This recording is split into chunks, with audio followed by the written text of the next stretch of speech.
Hello, everybody, and welcome to another edition of Papa's Shop. I'm Papa. We are using a little different camera today. So I'm not quite sure what you can see because I can't see you at all.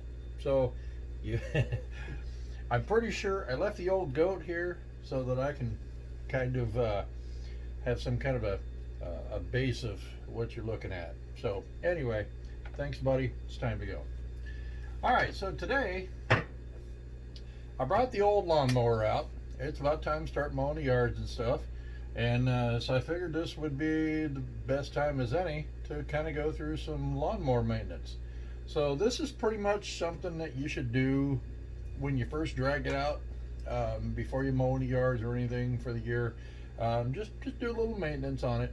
Now I have to confess that I've already mowed a few times with this already, and I've already done the maintenance on it. And this mower is really not very old. It's probably got all of, I don't know, 10, 15 hours on it. It's not very old at all. Got it toward the end of the year last year. So it still has the original spark plug, but we're going to pull the spark plug out of this one, just because I want to show you how and what to look for and things like that. We're going to take a look at everything, and I'll show you a few pointers, and I'll show you a few secrets. So anyway, we'll get after it here. So this is a Kohler. A lot of lawnmowers are made by Briggs & Stratton. That's just the kind of the engine that's in it is a Briggs & Stratton. This is a Kohler engine. If I had to make a recommendation between Briggs & Stratton and Kohler, I'm a big fan of Kohler. They do a pretty good job. Briggs & Stratton has been around for years, and they've always had a fantastic product. You know, I really don't have a whole lot to complain about with Briggs & Stratton, but a Kohler, they seem like they've got it together. Now, as I said, this mower, we just got it last year.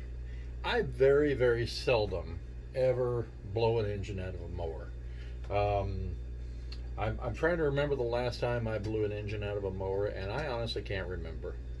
So, I mean, the moral of that is that if you take care of it, and I'll show you a few things that a lot of people are going to go, oh, really? That seems a little different. That the manufacturer is not going to recommend, but it's just things that I've done through the years. And again, I just can't remember when I blew the engine out of a lawnmower. So let's get started. So first thing you want to do, and a lot of people will tear these apart in the backyard. I strongly suggest you take it inside in the garage if you can. If you don't have a garage, put a piece of plywood or cardboard or something down. And so that way, if you're working on something, you know, if you're working on like the carburetor or something, you're cleaning the air filter, and some little piece of metal falls out of there, and you go, oh, what was that? You know, you got something underneath this where you can catch it and go, huh, well, that's, you know, maybe look it up, or maybe shoot me an email over there at papashop01, papashop01 at gmail.com. You can shoot me a question, and or you can shoot me a question right there on Facebook or YouTube or Twitter or any of the other outlets that we're on. But anyhow, you get the idea. Put something underneath of it, or make sure it's on a bench or something, so that you can kind of watch anything that falls off of it. So, all right. So this one here, the air filter, is going to be right here.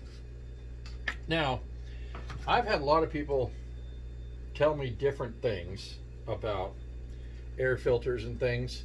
Now, this one is got a little gas running out of it because I've shaken it up and put it up here. So don't be shocked if you put this up on the bench and you have a little gas in here. Now, having said that, you want to make sure that you have a rag somewhere around so that you can clean that up. You don't want to have gas running all over your table and all over everything. And I know I have the smartest of viewers, so I know this really doesn't have to be said, but just in case you got one of those less than intelligent friends over, if you're working on your lawnmower, it's got a little gas in it. gas and cigarettes, gas and sparks really don't agree with each other. So don't be smoking while you're working on your lawnmower. Just not a good idea.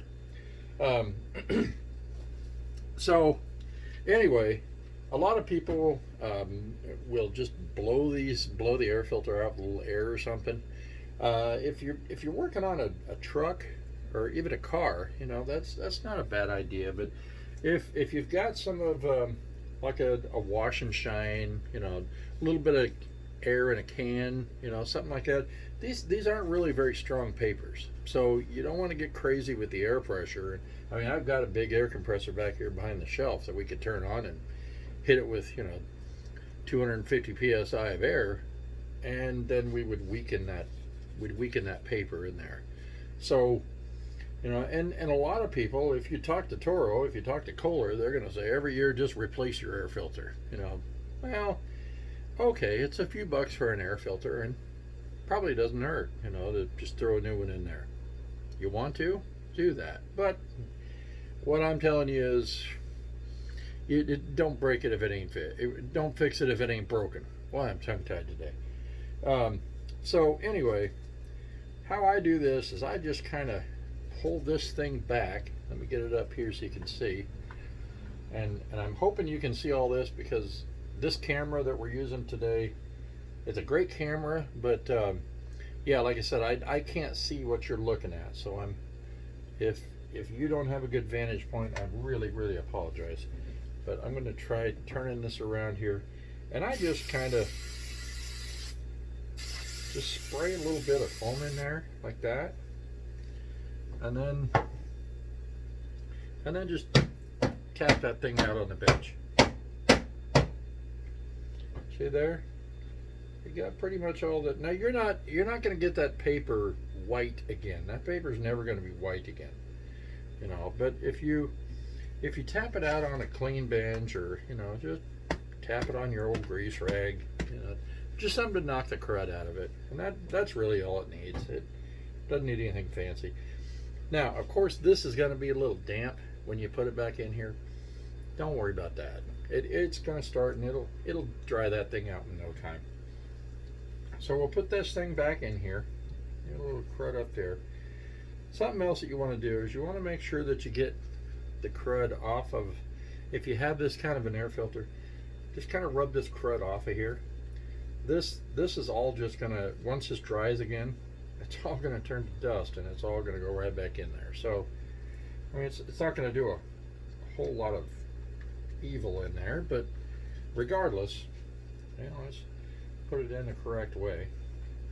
But regardless, the whole idea is to clean it out, you know, so try to get as much out of there as you can when you have it apart. All right, we'll put this guy back in here, and we'll do that. Now you might have noticed that there's no handle on the back of this. That's for two reasons. Number one, it's easier to put on the bench this way, and number two, for this right here, what I'm about to do makes it a whole lot easier. This serves as a pretty good kickstand. So if you take that back handle off, just 2 screws, and it's not very hard at all to take that off. But just pull this thing off, let it sit down here at the edge of the bench down here. Makes a great kickstand. Now I don't know if you can see this. We'll try and move the old goat out of the way here, and I'll try and turn this just a little bit, and I'll aim this toward the camera. But there's some of your mowers have this right here on it, okay? And I'm pretty sure it's obvious what that's for. But you turn it one direction, and this basically opens a valve in there. But you put your garden hose on here, and you let the garden hose run in here. Now I've seen some people turn this on and just run the garden hose for a few minutes and then say, okay, well that's good. Not so fast. All right. If you run the garden hose in here, most of the time there is a little gutterway that runs through here, but most of the time the water is just going to go straight down. All right. So you're going to clean off a really nice spot right here. Okay. So if you do clean this off down here, and they recommend to do this every time you run the mower. Okay. that you put the garden hose on here, then start the mower. Okay, first of all, put the garden hose in here, turn the garden hose on, then start the mower, let it run a little bit. Okay, and then that'll throw that water all over the place in there, just like it would your dishwasher, and that'll rinse everything off. Now, having said that, okay, now I'm about to show you something that's very, very cruddy and very, very dirty. Okay, because I will do this every time, every other time, depends on where the hose is. I don't do it all the time as far as cleaning with this hose, but I never ever clean that thing out at the end of the year with this. And the reason why is because when you put that in there, you turn this on, you spray it out all off, and then you put the mower in the garage and you let it sit for the next 6 months or whatever during winter time. That has a chance for all that to get rusty in there. Okay, so I don't ever clean that until it's very dry outside and I know that it's all this crud down here. If I run that water down here, I know that it's 70 degrees outside. If I put it in the garage, it's going to dry it out pretty quick and it's not going to have a chance to rust. So keep that in mind, okay? Because the only reason, personally, like I said before, I've never, to my recollection, I've never blown the engine out of a mower. However, the only reason that I ever replace a mower is because the deck gets all rusty. Okay, and you know, you can only put so many patches on a deck until it's just, you know, it's pretty much done. So anyway, did want to show you one more thing before I turn this over. All right, now you got the air filter all done. Okay, you want to do the spark plug. All right, now this spark plug, I'm going to warn you ahead of time, we're not going to replace this spark plug.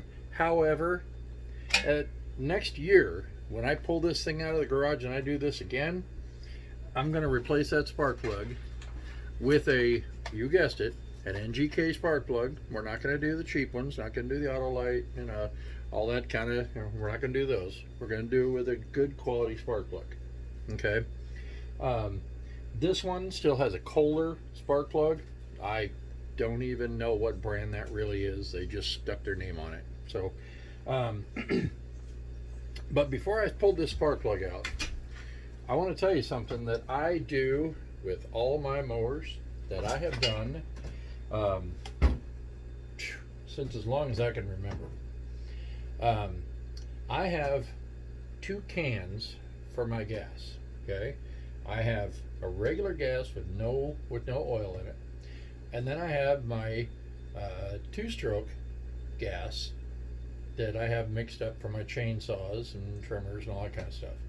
All right, so what I will do is, most of the time, I run my 2-cycle gas in my mower.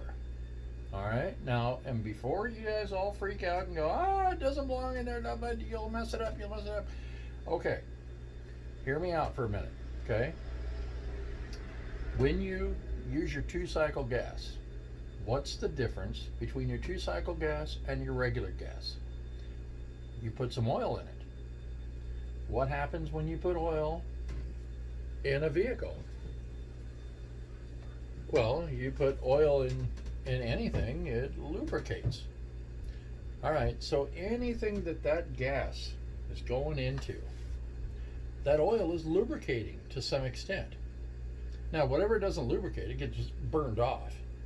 And my lawnmower does smoke a little bit. Doesn't smoke a lot, but when it first starts, puffs a little bit of extra smoke out of there. I know what it's about, I know. But once it runs for, say, a minute, it's pretty much clean, you know. And it's because the carburetor and all that kind of stuff is all adjusted right. So if your carburetor's not adjusted right, it's probably going to puff out some smoke because it's going to be running, you know, a little rich. So, but anyway, I don't run the 2-cycle in there all the time, but I do run it in there most of the time. So I have a fairly small yard, and so I fill up my gas tank, and that lasts me about a month. And so what I do is I'll fill up my tank with regular gas, just regular unleaded gas. And again, you don't want to put, I've heard about people putting high octane fuel in there. I don't recommend it. Just a lower octane fuel. You don't need that much heat in that small of an engine. So just regular unleaded gas. I can't really tell you what they recommend, Kohler or Toro, but that's what works for me. So I put regular gas in it one time, and then the next time I'll put 2-cycle gas in it. And so maybe it's not all the way empty when I put gas in it. So it'll be about a quarter of a tank. I'll put 2-cycle in it. So you're getting more gas than oil, but you're getting enough oil to kind of do a little lubrication.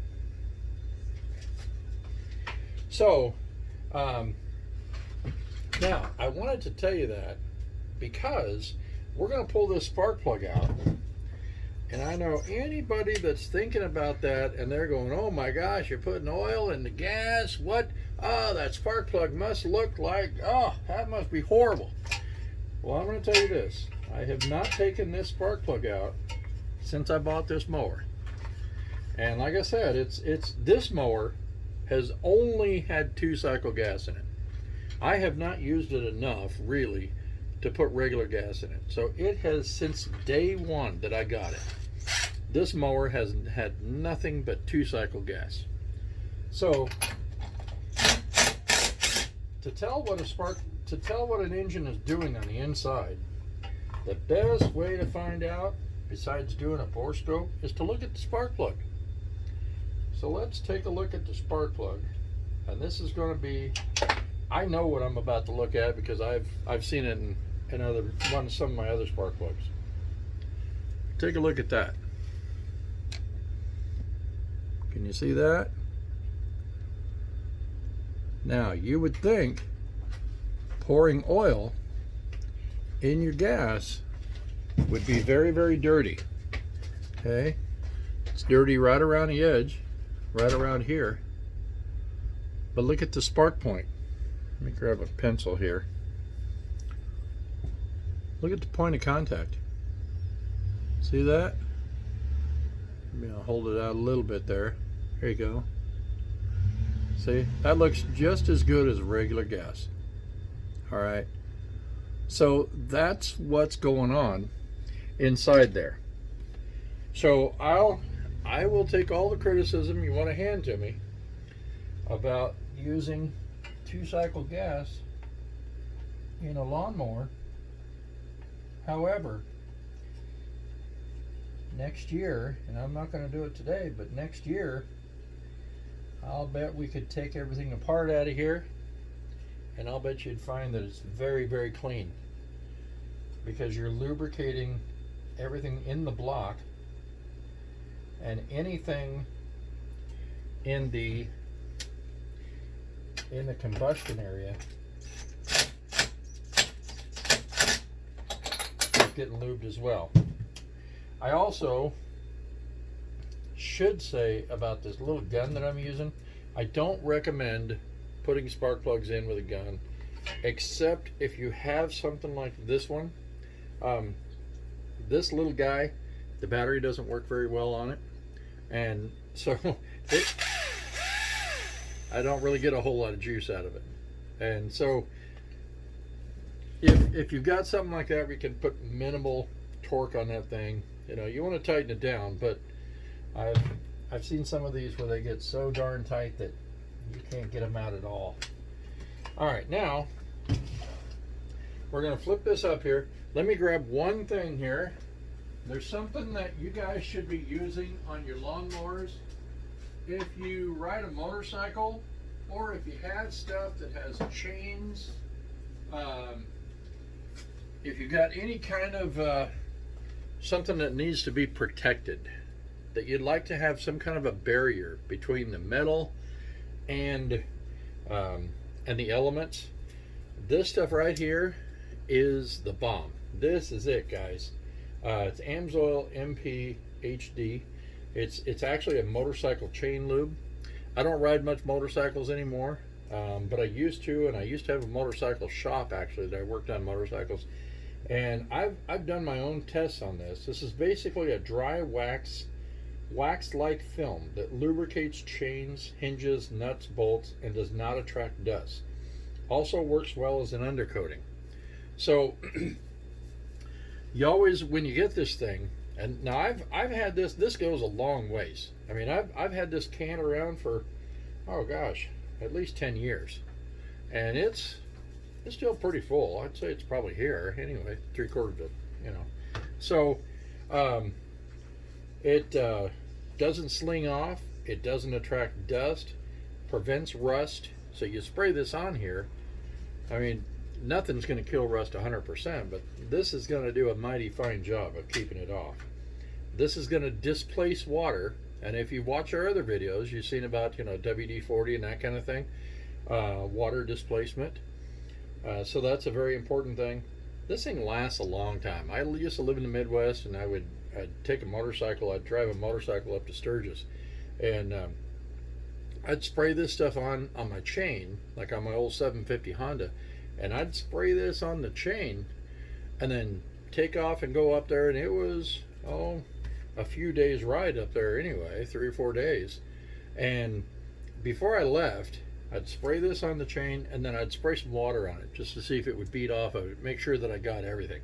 And the water would bead, you know, on the chain, and I'd get up there to Sturgis, and just for giggles, you know, my coffee get cold, and I'd reach down and throw that on the chain, and it still beads after all that heat. And you know, it's if you've ever rode a motorcycle at Sturgis, you know that motorcycle takes a beating. I mean, it's rain and wind and dust and every element you can throw at that chain, it gets it. So, but this stuff will stay on there. So get a hold of me either here on Facebook, or you can email me at papashop01@gmail.com, or you can go to our website, which is papashop@wix.com. And we don't have this product on that site yet, but we will have soon.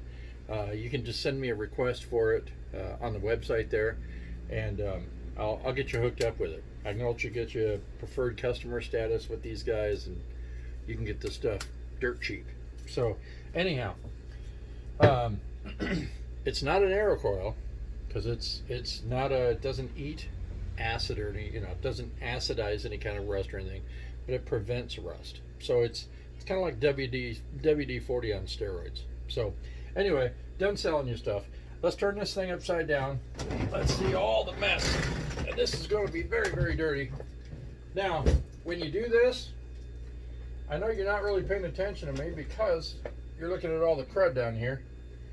But before you do this kind of thing on your bench, make sure that you don't have a full tank of gas in here. So you want to, because you're going to be, if not, you're going to be pouring gas out of this backside. Okay, so we are going to do this the old-fashioned way. We're just going to scrape this thing out, and this is going to come out fairly easy. Now, if it's been sitting all year, you know, in the winter time and stuff, it's probably going to take a little bit more effort to get this out of here. And I'm not going to bore you with cleaning all of this out. I can do this without you, but I want to kind of get to the key points on this thing. Okay, so, and I want to show you what that MP stuff is for. This AMSOIL spray, and what we're going to use that for. Now, right now, we're just going to get the biggest portions here. This is a pretty cruddy one. Now, I don't know if I've said this on my videos before, but I'm actually in the Midwest, or I'm actually in the Northwest. I was talking about the Midwest, I got that on my head. But I actually live in the Pacific Northwest, and we mow our yards late into the year. So when some of you are shoveling snow, we're still mowing our yards. But it's not a really, really dry grass that we're mowing. Sometimes it's a little damp. And so that damp grass will get built up inside here. Now I'm going to show you here what I was talking about with spraying that water. Now one thing I do want to include in this video, now that I'm moving this around, don't move this blade around a whole lot, okay? Because on the other side, on that pull cord where you pull this, a lot of times you're actually turning that cord to some extent. And so you can wrap that up and kind of get some tension on there. And if you pulled down on this a few times, you'd have some tension, and then you really don't know it, and it may release it when you're in here cleaning. This thing snaps back and pops you in the hand. So yeah, no good there. So try not to move that blade too much. Just kind of leave that blade alone. Now, once you get things kind of cleaned out in here, and you can kind of see what's going on, then, and you'll be able to see some of the other things that you got going on in here, okay? And you'll kind of be able to, I guess what I'm trying to say is pay attention as you're doing this. Don't just clean this thing out and then call it good and just kind of turn a blind eye to everything. Pay attention to what you're doing here. All right, so that's cleaned out about as good as we need to do it, because remember, we're going to turn our hose on this thing after we're done mowing the yard, and it's going to clean all that out anyway. It's going to power wash that out anyway. But this is, carefully moving this is kind of what I was talking about with that sprayer, with that hose sprayer. This sprayer is going to just come down and hit this, and it'll deflect. I don't know if you can see it or not, but it's kind of going to deflect out in here, okay? And there's a curve right here in this particular mower. They're all made a little bit different, but there's a curve in here where some of that's going to run into, okay? That water is going to run into there. So this galley right here is where your water is going to come into, and then so if you're just spraying water and you just turn on the hose, you just let it run, it's going to spray down here and right back out again, okay? But if you got this mower turned on, that blade's going to just swish that motor or that water all over the place. So that's what you want to do. Now,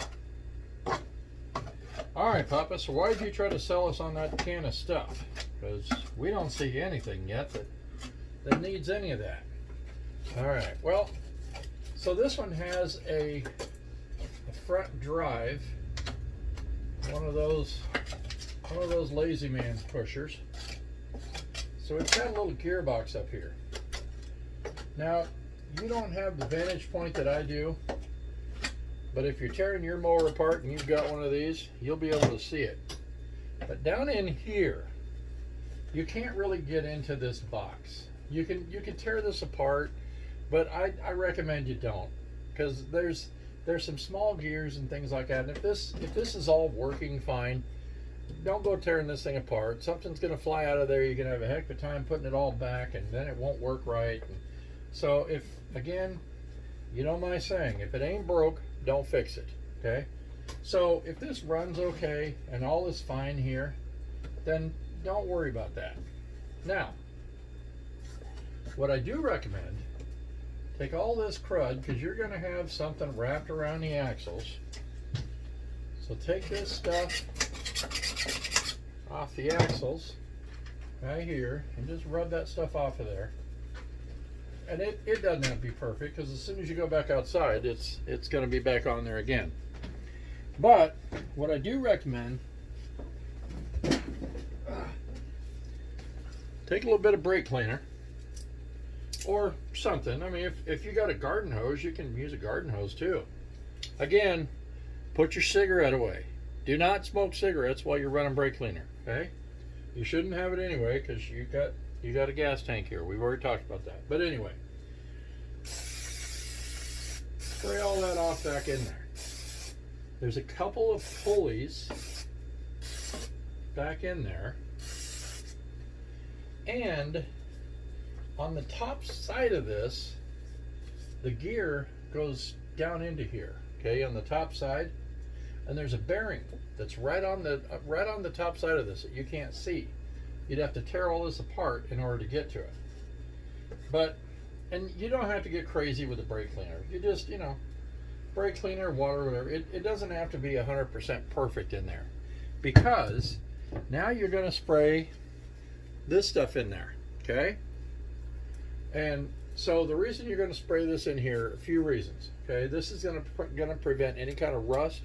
It's going to lubricate in there, and any kind of water. Now, if you're outside, you don't have brake cleaner, and you're doing this on your plywood or cardboard, and you just rinse that off with water. This is going to throw that water back out of there.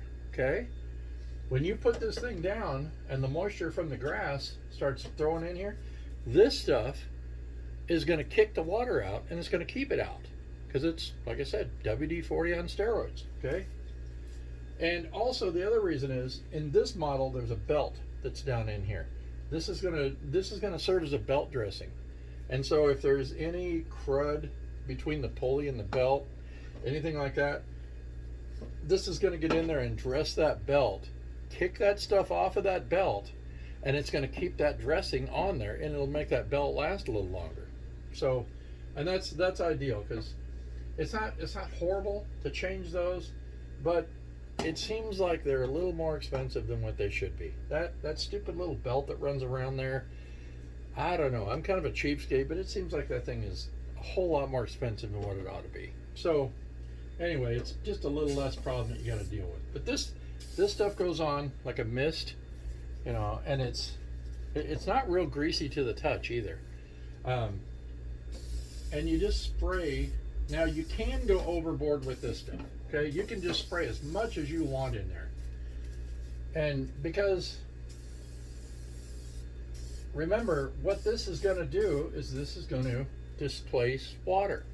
So the more that you can get this to run down in there and seep into those cracks and into that bearing in here, the better off you're going to be. Okay, now something that a lot of people don't think about: the wheels.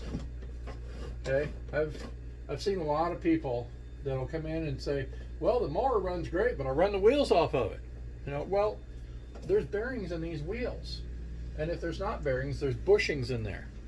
These wheels are taking a beating, just pounding out there. Okay, spray this stuff in there, that stuff, and you can get it right up in there.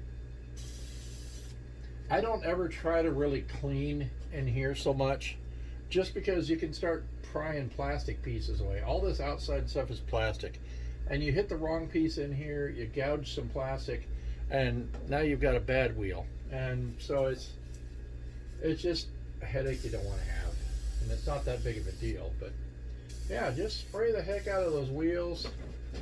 Oh, look at that, look at that. Does that give you a farmer's smile or what? Anyway, I don't even know what that means. But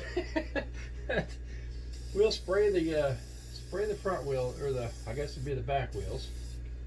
We'll spray the back wheels real well. All right, now got all that done. We got a big old pile of dirt right here got a big old pile of dirt and grass that we'll let Half Pint take out. She loves to be my helper, so that's the dirty part about being a helper. All right, now, one more thing before I turn this over and wrap this up. Okay, you notice I didn't talk much about the blade.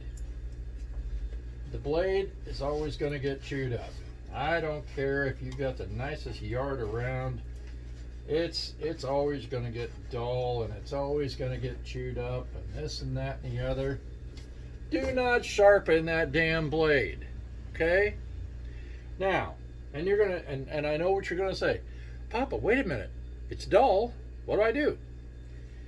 I don't mean don't ever have the blade sharpened. I mean, if you're not a professional sharpener, don't sharpen the blade. Okay? And I say that from experience.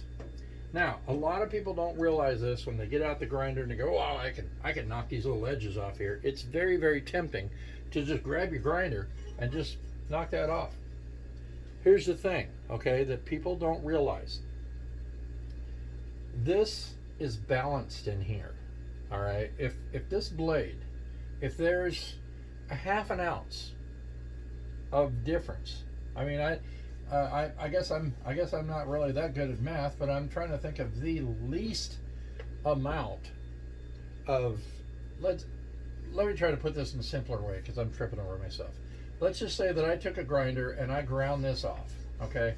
And to my eye, and I am not a person that sharpens things, I mean, I can sharpen my own knife and I can sharpen the wife's butcher knives and things like that, but I don't necessarily sharpen these blades all the time.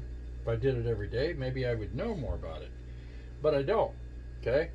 And neither do you, most of you. All right, so let's just say that I sharpen this down and it looks like it's pretty good to me.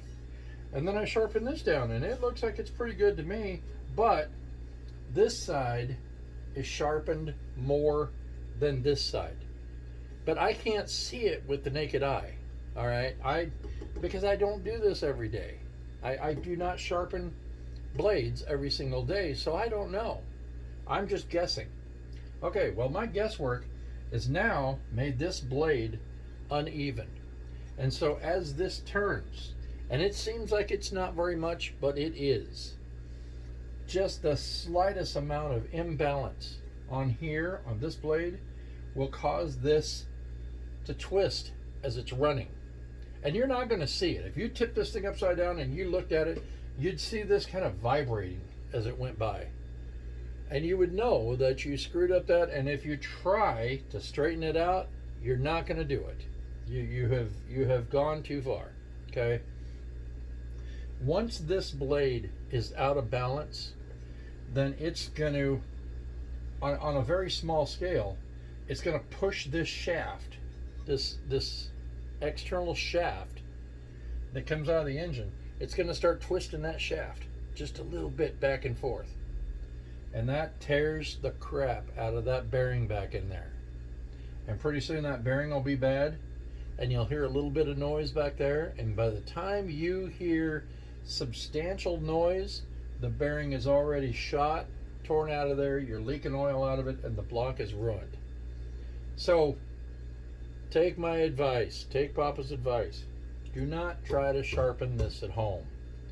Take it down to the local shop where they do this, and most of them have some kind of a machine that they can weigh this thing or scale it or something like that.